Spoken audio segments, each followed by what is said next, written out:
has to be him. What has to be who? If you, don't mind my asking. It's not your asking, I mind.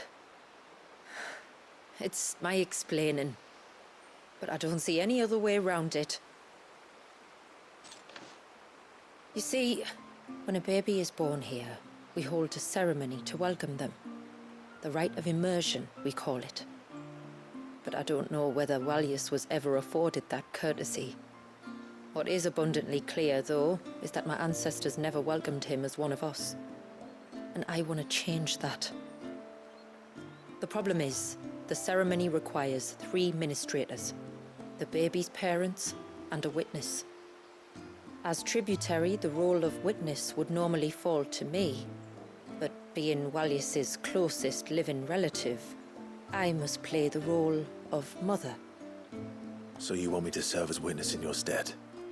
That's right. A witness must be a trusty guardian, ready to steer the child through the stormy waters of life and on to tranquility. Which is why I thought of you. It would be my honor. Thank you, Clive. So, if you will serve as mother and I as witness, who will take on the father's role? I have a younger brother. He should be making ready for the rite as we speak, though whether he is or not.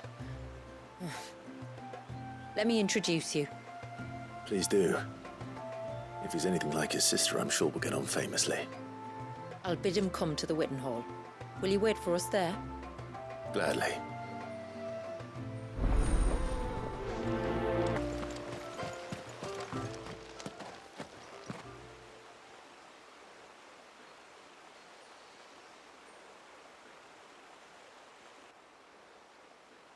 Clive, my brother. If it isn't my old mate Sid!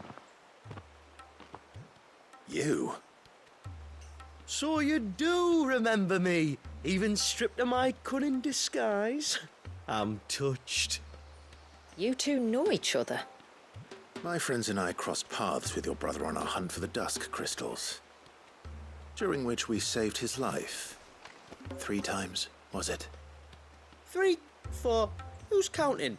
All I know is when Shula mentioned she'd called in Sid the Outlaw to help young Walyas, I could be sure that the little rascal was in safe hands.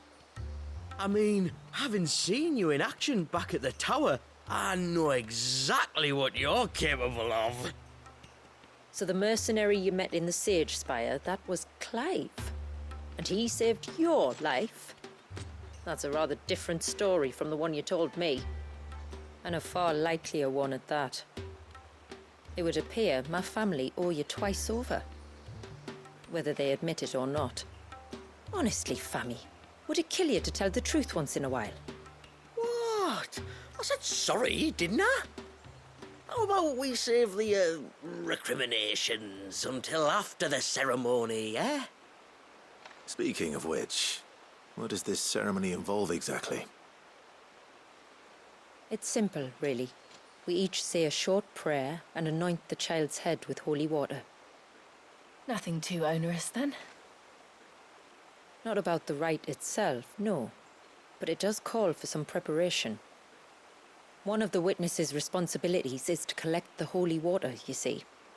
3 phials for the 3 ministrators, each taken from a particular place. Don't worry, though. It's not as if you have to go alone. I can show you the way. I'd appreciate that.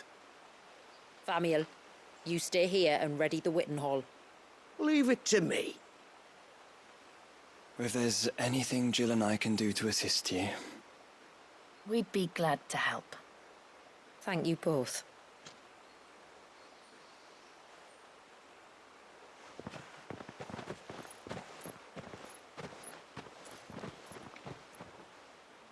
All right then, let's get started, shall we? There are 3 types of holy water that we must collect. The water of the mountain, of the river, and of the sea.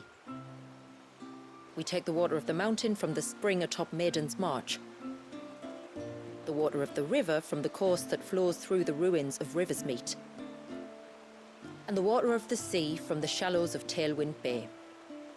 Here are the files we'll be using in the ceremony. I'm ready to leave whenever you are.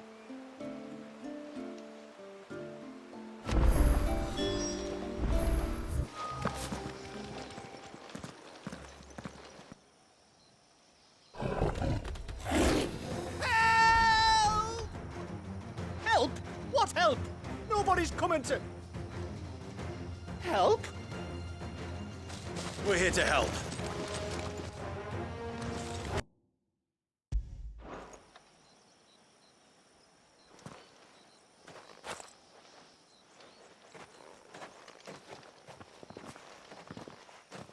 Is anyone hurt? Oh, Sid! Thank all the clouds in the heavens you came. You saved us!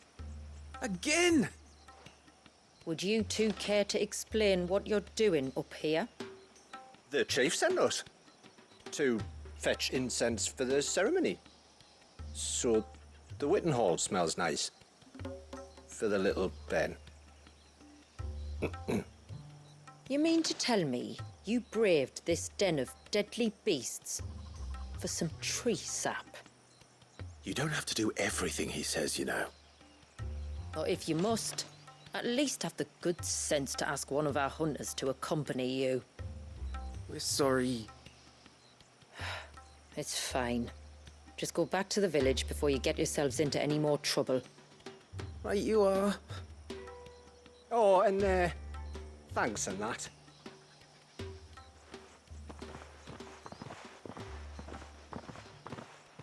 Remind me to give my brother a cuff round the ear when we get back.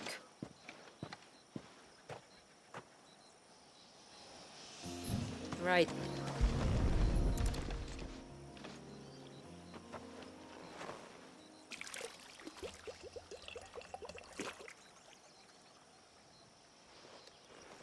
The rain that falls on the mountain emerges here, in these springs.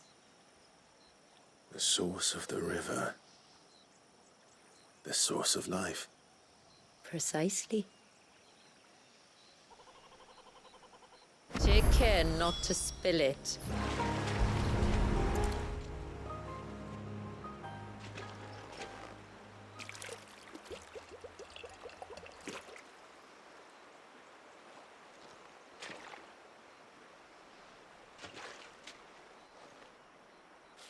The water of the river represents life. It is constantly moving, constantly changing.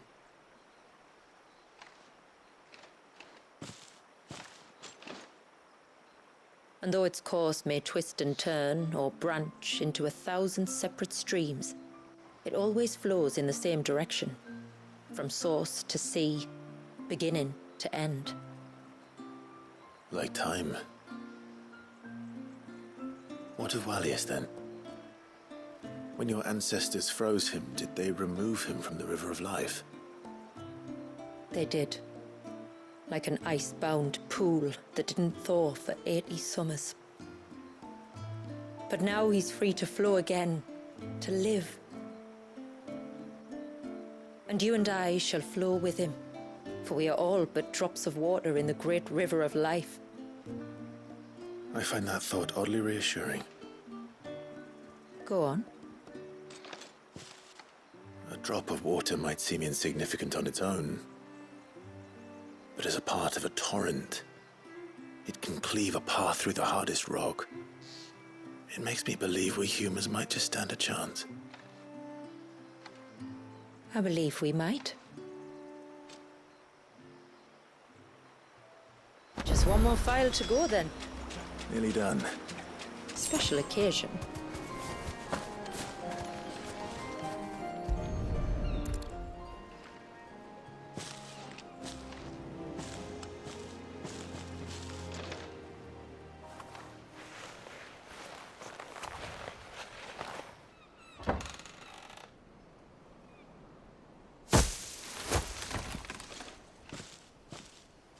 Thank the tides the weather held.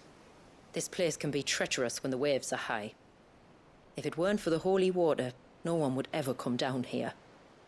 I'll be sure to watch my step.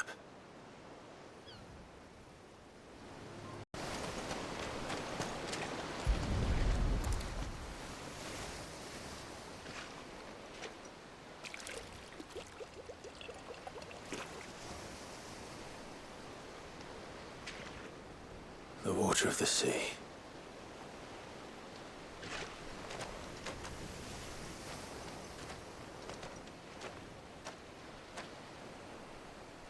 I still can't help but be awed by it. Oh? All that wave ever made me feel was pity and sorrow for the innocent life trapped inside it. The child my great-grandfather sacrificed to try to change his people's fate. It was wrong, an unforgivable sin. But I often wonder, will my descendants ever forgive me for what I have done?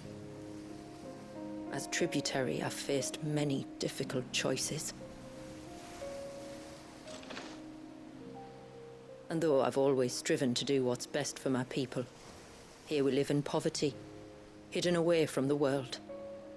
So have my choices denied them a better life, just as my ancestors denied Walyas his? No. You would not forcibly sacrifice one of your people to save the others. You do the best you can for all of them, as do I. We share in their woes, just as we share in their joys. And the most we can do is try to bring them more of the latter.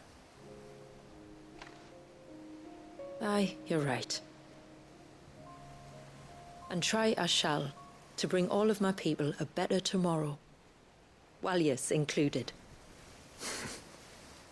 Then I wish you luck. If my time with the boy is any indication, he's going to be quite a handful.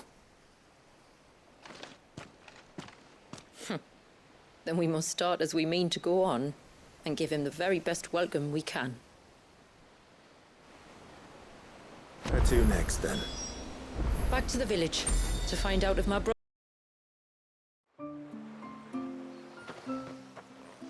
We have the holy water. Is everything else in place? All ready to go. Told you could count on me. Then let us begin. Famiel, have your men summon everyone to the Witten Hall. Right you are. Shula, wait. I don't know the words. Don't worry. There aren't many of them. We'll have time enough to practice before people arrive.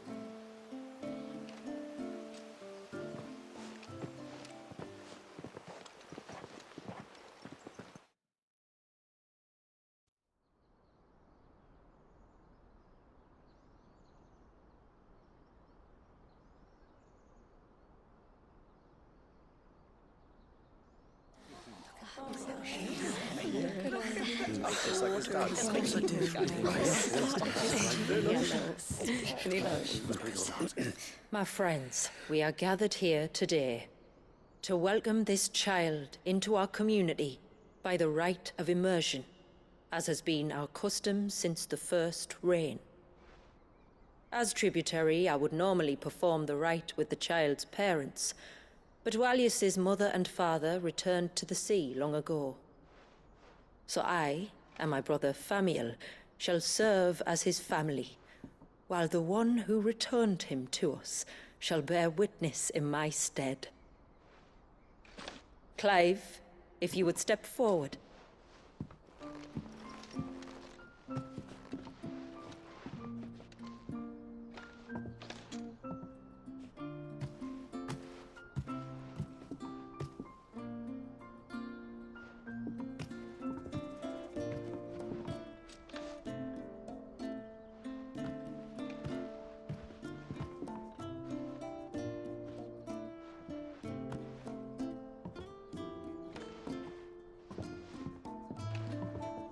Like the rain that falls on the mountains tall, are we born.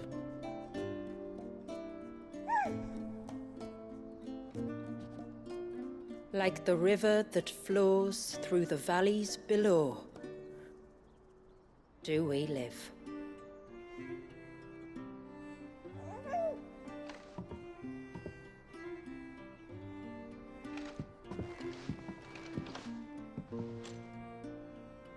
Like the boundless sea, where the currents run free, do we die, and to the clouds then rise again.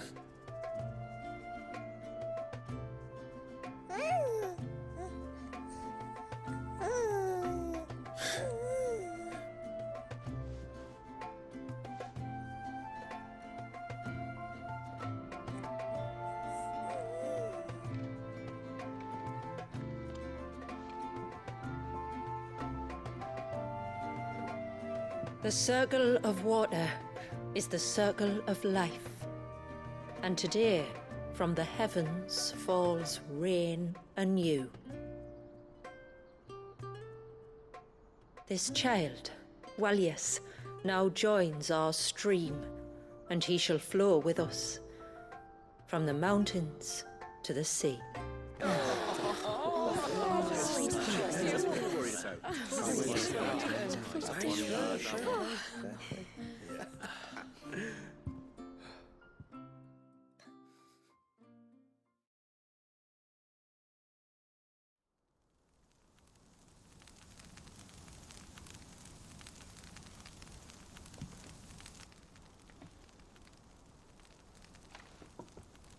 You played your part to a T, Clive. Thank you. It means a lot to us. I was honored to be asked, and terrified I'd miss. Now that you're part of the family, young Walyas, my lad. Uncle Samuel can teach you the ways of the world. Oh no, he can't. Eh? Don't be so hasty. Your brother's knack for self-preservation might serve him well. Ha! You are never going to let me live that down, are you?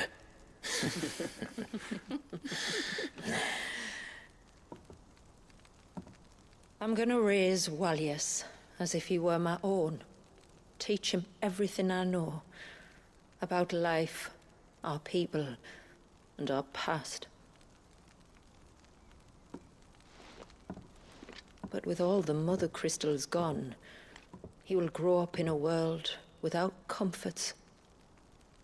One where we only have ourselves and each other to rely on. I'd say your people are better prepared than most to survive in such a world, Shula.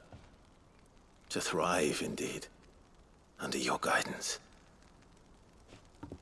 Only if nature continues to smile on us. If we were to lose her gifts, we'd be left with nothing at all. Yes. But it needn't come to that. Not if we can stop the spread of the Blight. So long as we can save a single patch of soil, we can plant the seeds for a new world. One where we can all be free. Perhaps then, we might finally be able to step out from behind our curtain, eh? Till that day comes, I wish you good tide. Thank you. We should be on our way. Well, you be careful out there. Aye, you steer clear of trouble now. Likewise.